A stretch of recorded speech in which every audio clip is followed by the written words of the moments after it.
Neil Donald Walsh wrote, "You can live a charmed life by causing others to live a charmed life. That is, be the source of charm, of charming moments and experiences in the life of another. Be everyone else's lucky charm. Make all who you touched today feel lucky that you crossed their path.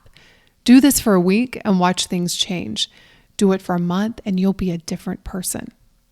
In this episode of the podcast, we are talking about the do's and don'ts of a charmed life.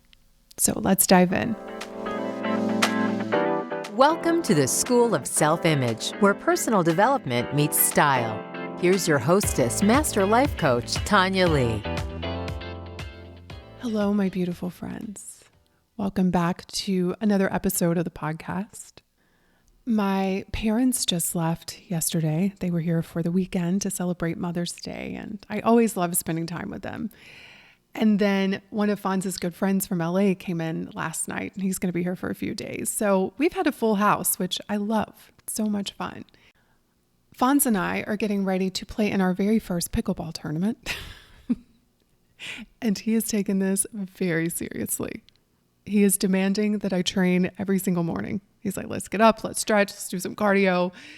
And I just find it so amusing. I'm like, babe, it's pickleball. We're going to be just fine. But we're both competitive. We both want to win. So I will definitely let you know how that goes. We play this coming weekend. It'll be our first tournament. And other than that, I've just been enjoying the little things. Truly, it's the little things in my everyday life that delights me greatly.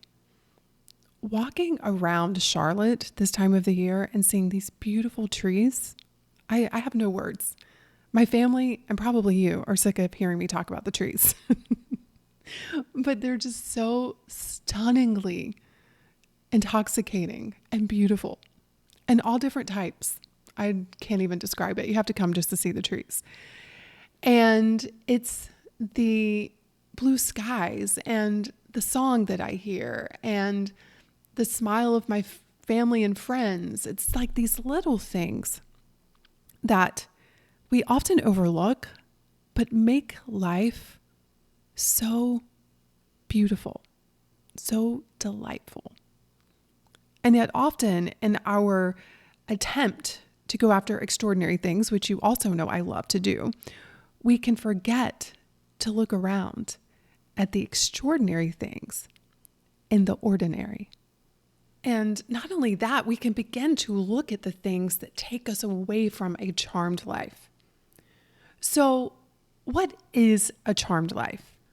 I've been thinking about this topic a lot. I've been studying it. I've been going through my own life history and excavating the lessons that have led me to live what many people call a charmed life. And if you look up what the definition is, it means a life protected by difficulties. Other definitions say a life that seems to have a magical, lucky quality. Now, for the record, I don't believe in a life without difficulty. I believe we need difficulties to give us contrast, to teach us lessons, to guide us, to strengthen us. And so when I think about my life, I don't think of it as, oh, I've lived a life without difficulty. Not at all. I encounter difficulties all of the time. And yet I still feel like I live a charmed life. And why is this even important? Why would you even want to live a charmed life? Well, maybe you don't, but I find that the majority of people do. We want to transcend the ordinary and the mundane. We want to feel alive. We want to feel magic. We want to feel the expansion of what can be. And to me, that's what charm is. Charm means the power of giving delight or arousing admiration, to achieve something as if by magic. When I think of being in alignment, when I think of being in flow, when I think of attracting things into my life, there is a charming quality to it. There is this effortlessness, of showing up in the fullest expression of you and having that come back to you, because the world will always mirror back to you your self-image, how you see yourself, your energy, your state of being. That's just how it works.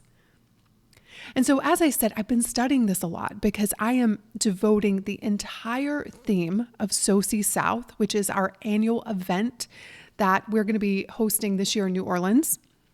We're talking about charm. And I've realized it comes down to three things that you need to learn how to charm in order to live a charming life. And we're going to be diving deep into these at this event. We're going to be doing exercises. I want every participant that comes to leave changed in the deepest way, and they take that magic back home with them. You're going to learn how to use charm to better the relationship with yourself, to create beautiful and healthy relationships with others, to maybe grow your business, to grow your wealth, to expand your joy, to come alive.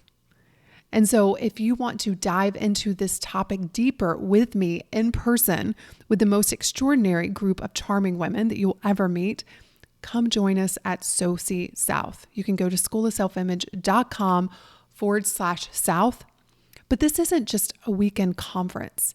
This is a luxury retreat where we learn during the day and then we practice at night and we have parties and dinners. It's just one of the most incredible events that you could attend. I've had women tell me many times they've been to many events. They've never been to one like this. And we would love to have you. So go check it out, schoolofselfimage.com/South, and get your ticket. They're almost gone. So when it comes to charm, there are three ways I want you to think about this. Three things you need to learn to charm in order to live a magical life. The first is you need to learn to charm yourself. That's the most important because you're with you all of the time. Do you give yourself great delight? Do you enjoy your own company? Because if you don't master that, you're not going to be able to master the next two. So that's the foundation. The second thing that you need to learn to charm is others. Like it or not, we're around people all of the time. And the way you interact with them will either bring you great joy and great delight or great misery and great pain. I have an entire program within the School of Self-Image membership for VIP members called Charm the Room. In this program, I share the exact principles that I use to go from being awkward and anxious and literally just afraid of people in social situations. I was weird. I was the kind of person that would run to the bathroom and hang out there because I just didn't know how to be with other people. And so it was like a two-layered process for me. It was learning how to charm myself, but also in doing that, learning how to be with other people and engage. And now you can put me around anyone and I feel totally at home, totally comfortable. And I've had people tell me, oh my God, you're so great to talk with. I feel like I can share anything with you. You're so engaging. And it really just boils down to learning the art of charm. And listen, if y'all could have seen me before, you'd realize anybody can learn this. It's not rocket science. It is about emotional intelligence. It is about empathy. It is about caring for other people. And that's something that we can all learn and practice 100%. So the third thing that you need to learn to charm, if you want to live a charmed life, is charming life itself. And to me, this is how you interact with day-to-day happenings. When things don't go your way, when you're annoyed, when you are not getting there fast enough, like how do you interact with life itself? And so when people say to me, Tanya, you live such a charmed life, what they don't see is the internal perspective that I have shifted to that allows for you to think such a thing. Because I didn't grow up in privilege. I wasn't born with a silver spoon in my mouth. I've had to work very hard and diligently to be the woman I am today and to create the life that I am currently living. And I think sometimes people think, oh, a charmed life is a rich life. And yeah, it is, but I'm not talking about rich in money. I have friends, I have people I know that have a way more money than me, who live in bigger houses than I live in, who drive better cars, who I don't feel like have a charmed life the way I do, because it's an internal thing. It's literally seeing the world through rose-colored glasses. And some people will poo-poo that comment and they're like, oh, you need to see reality. But what is reality, my friends? Are you seeing reality? Because the way I look at it, everything is possible out there for you to see. What are you plugging into? And I just love to plug into the things that give me power, that give me strength, that give me optimism, that give me excitement and joy and love, and unplug from the things that don't. And so, yeah, maybe I am looking at the world through rose-colored glasses, but it's better than looking at the world through the dark ones. So I thought it would be fun to give you some do's and don'ts of a charmed life. Years ago, I wrote an article, and let's see, the name of it is 50 Ways to Live a Charmed Life. So yeah, I've been talking about this for a long time. But today I just want to give you some updated tips on the do's and don'ts of living a charmed life. If you want to live a charmed life, do use your china. Don't save it for the silver anniversary. Don't save it for the special occasion. Use it often. If you want to live a charmed life, you don't save your best for someday when. You use your best every single day. And I want you to think about what that tells yourself and what that tells the universe. You know, when I look at this through the self-image lens, using your best often, maybe even daily, comes from an abundant mindset, because what I have found is a lot of people don't use their best because they're in such lack and scarcity, and they're afraid, oh, if I use it, I might mess it up. So I'm going to save it. There's so much lack and scarcity in that. So by using your best every single day, you're telling yourself that you are an abundant woman, that every day is the special occasion, that you deserve to experience the best that you can offer yourself. And that is a powerful way to see yourself. Now, if we want to think about charming life, using your best is telling life, hey, I appreciate my best. I'm going to use it. You can trust me with more. And so living a charmed life is going to ask that you use your best. You use your china, not tomorrow, but today. The second do of a charmed life is to give without expectations. You can wake up every morning asking the universe, what are you going to do for me today? What are you going to give me today? Or you can wake up and you can say, what can I give today? How can I make the world a better place today? What can I offer? How can I serve someone? Now, I just want you to think about those two different approaches, and which one do you think is going to lead to a charmed life? This is how we create everyday magic. I love what my friend Joe Polish says. He says, life gives to the giver and takes from the taker. And so I love to give without expectations, because a lot of times when we do give, it's because we are wanting something in return. And so it can be used as a manipulative tool. I'm going to give you something, but you better give something in return. And I think that just sets you up to not enjoy the giving process. It sets you up to be disappointed. And so I love to give on purpose. I love to give without expecting anything in return. And doing that has allowed me to enjoy being generous. It allowed me to enjoy serving and trusting the process, because life is like a boomerang. Whatever you're throwing out is coming back. But a lot of times we're throwing things out in a certain way, and we think that the way we throw it out is the way it's going to come back.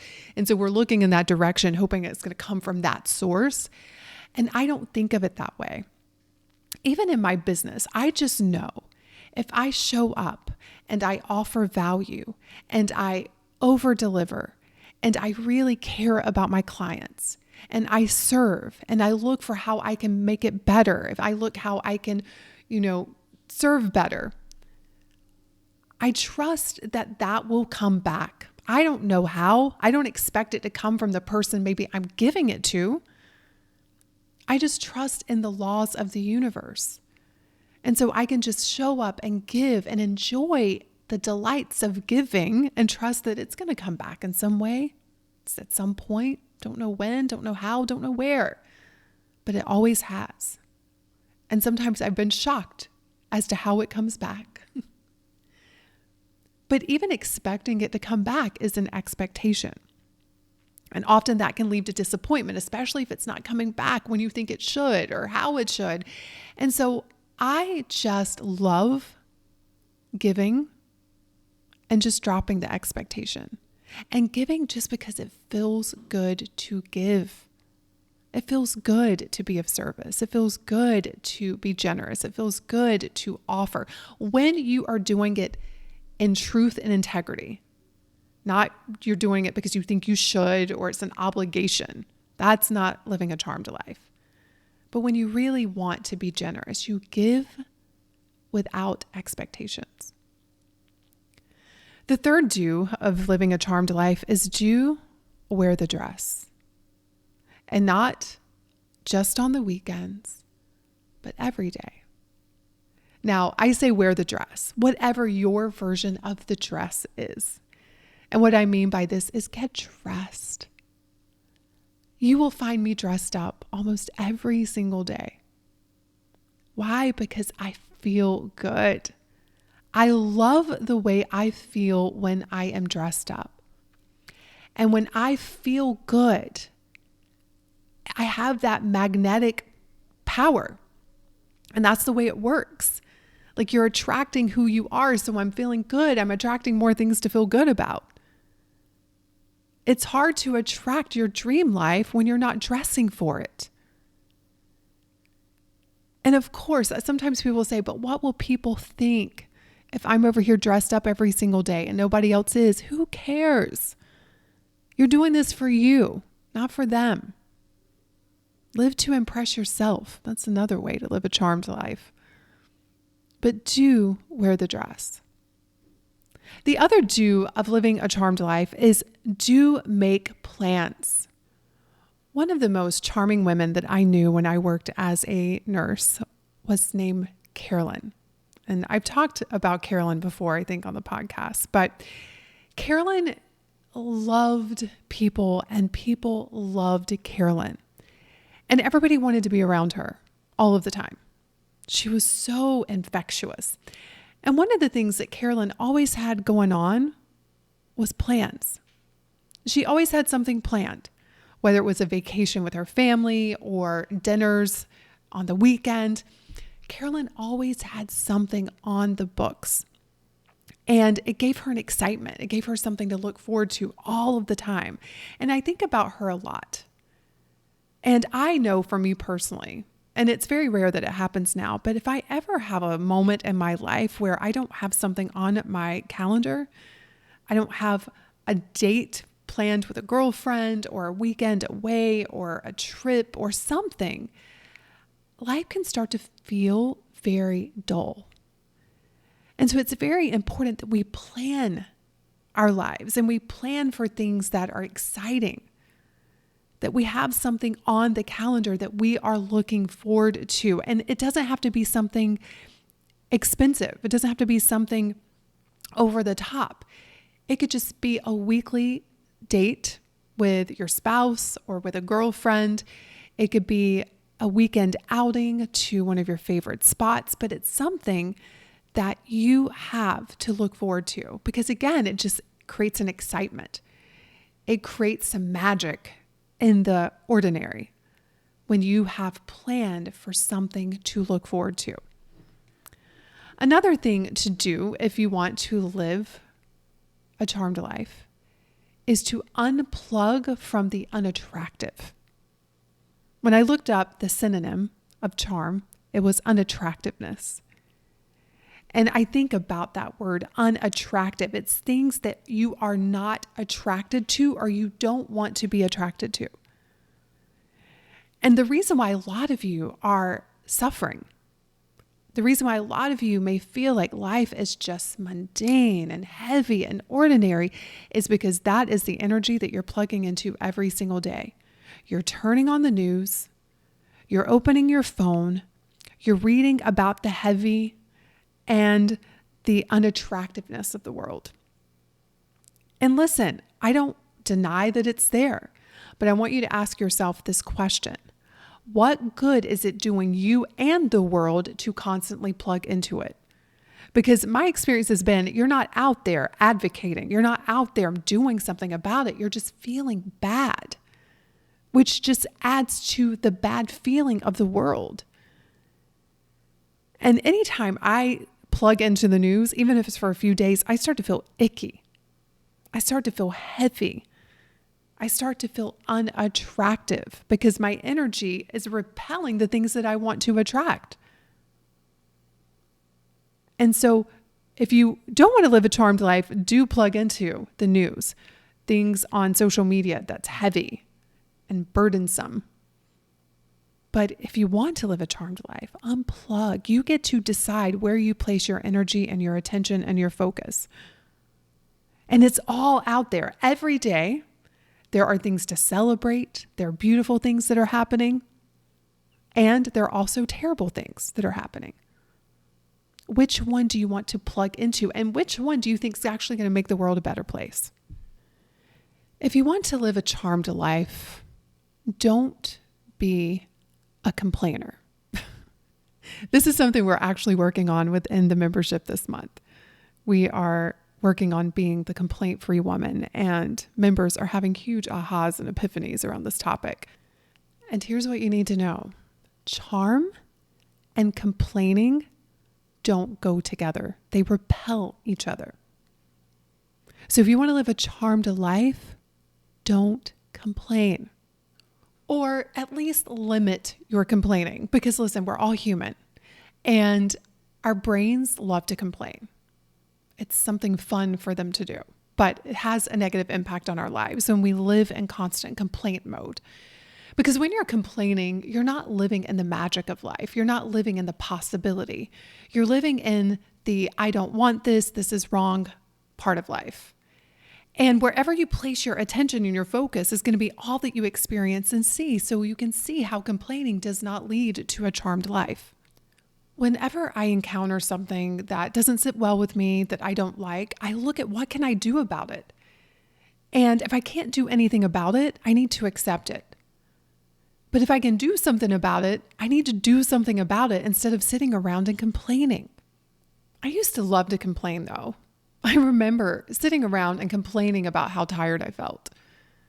And in the meantime, I wasn't doing anything to get rid of my fatigue.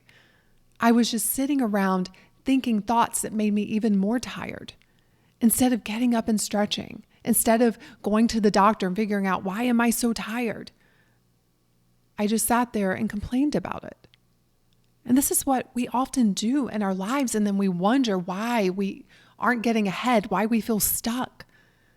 If you eliminated even 50% of your complaining, you're going to see your life get dramatically better. So if you want to live a charmed life, don't be a complainer. If you want to live a charmed life, don't be so easily annoyed and so easily offended. And this is a big one in this day and age. It seems like everybody is so easily offended and everybody's walking on eggshells around everybody, and there's no magic in that. And one of the things that I am so grateful for, and I think I learned this from my father, he would always say, babe, just water off a duck's back.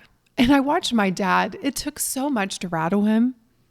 It took so much to offend him. In fact, I don't know that I've ever seen my dad offended, because I think he understands that what's really offensive are the thoughts in our own heads.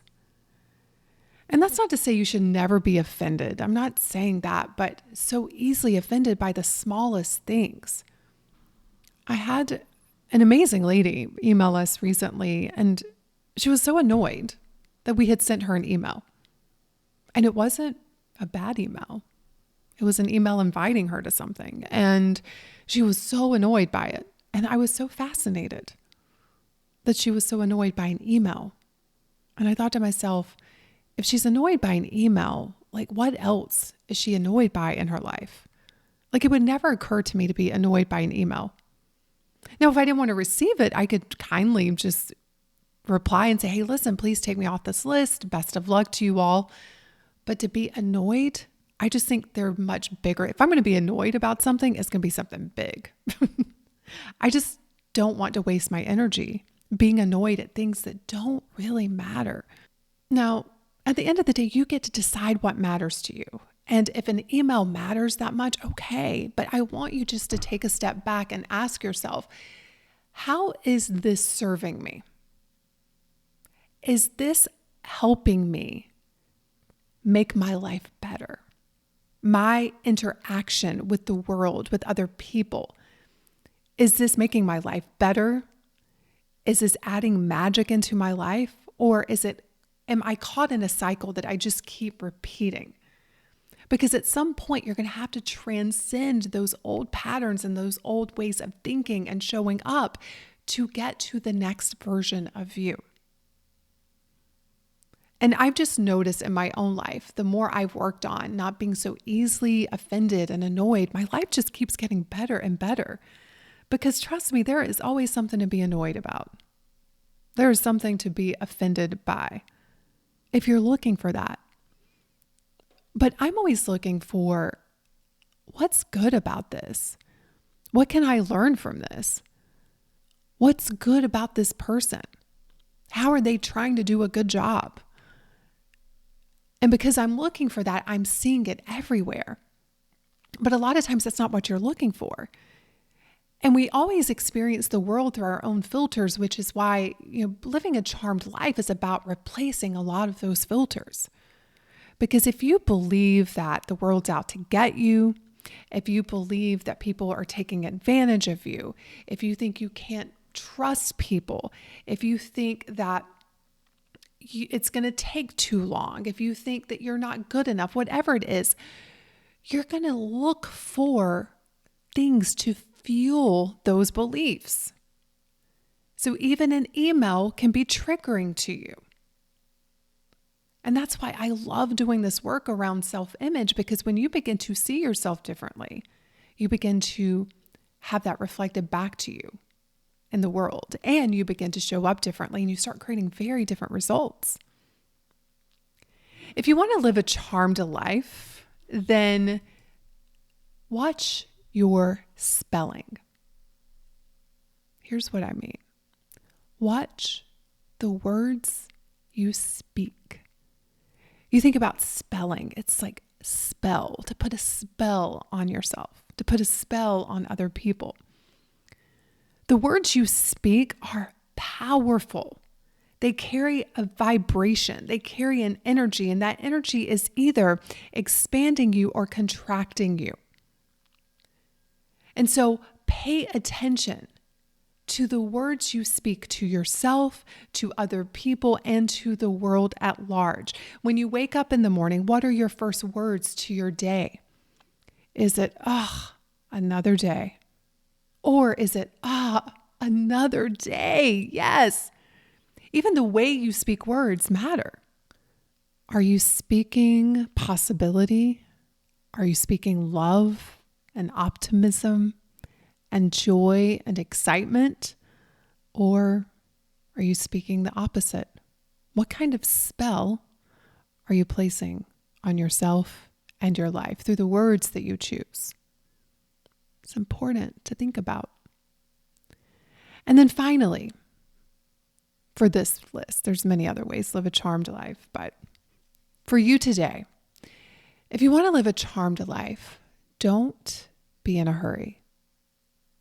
When I think about someone living a charmed life, there's an ease, there's a slowness, there is a sauntering of a pace that says, everything I want is in this moment. A lot of times we're in such a hurry because we think over there is better than here. And because that is a belief that we often carry with us. So even when we get there, we still think over there is better than here. And so we're chasing this delusion. We're chasing this thing that can never be caught because it can't be experienced if you're carrying a belief that here's never enough. And I get that sometimes you find yourself in a situation where you're like, but Tanya, like, I got to change this situation fast, or I'm afraid of what's going to happen. And I hear you, and you may feel the pressure of making that change. But I want you to ask yourself this: is putting the pressure on you speeding you up or slowing you down? And historically speaking, from my own experience, the faster I try to go, the slower I become. Now, ironically, on the flip side, when I slow down is often when I speed up. My grandmother, when I was growing up, would often say to me, "Hold your horses." It's a very Southern saying. But what she meant by that was slow down. Mind where you are. Take this in. Don't be in such a rush, because often that's when mistakes are made. And even now, Fonz will sometimes see me like rushing through something. And he says to me, "You better slow down, because if you don't, you're going to make a mistake." And then inevitably I do. And it's like, told you so. But even me now, knowing this, I find myself wanting to hurry and, finish or get to the next thing. And inevitably when I do that, I don't have as good of a result as when I slow down. And the beauty of slowing down is not only do you often speed up because you're not putting that pressure on yourself and putting yourself in fight or flight where you can't think and be creative and problem solve, but the other beautiful thing about slowing down is that you begin to realize that life can only be as beautiful as you make this moment. And so the more you slow down and really take in the beauty of now, take in the possibility of now, take in what's right about now, you will notice that you begin to feel better. And as you begin to feel better, guess what? You show up in a more charming way. And as you show up in a more charming way, you begin to magnetize your future to you. I wish for us all to have our version of a charmed life, whatever that looks like for you. And if you want to dive deep into figuring that out and creating a plan to live your charmed life, come and join us at SOSI South. I promise you, you will not regret it. You can head to schoolofselfimage.com/South, read all about it. And I hope to see you there. And I certainly hope to see you on the next episode. Have a beautiful week, everyone. Cheers. Hey, have you grabbed your free copy of the School of Self-Image Manifesto? If not, what in the world?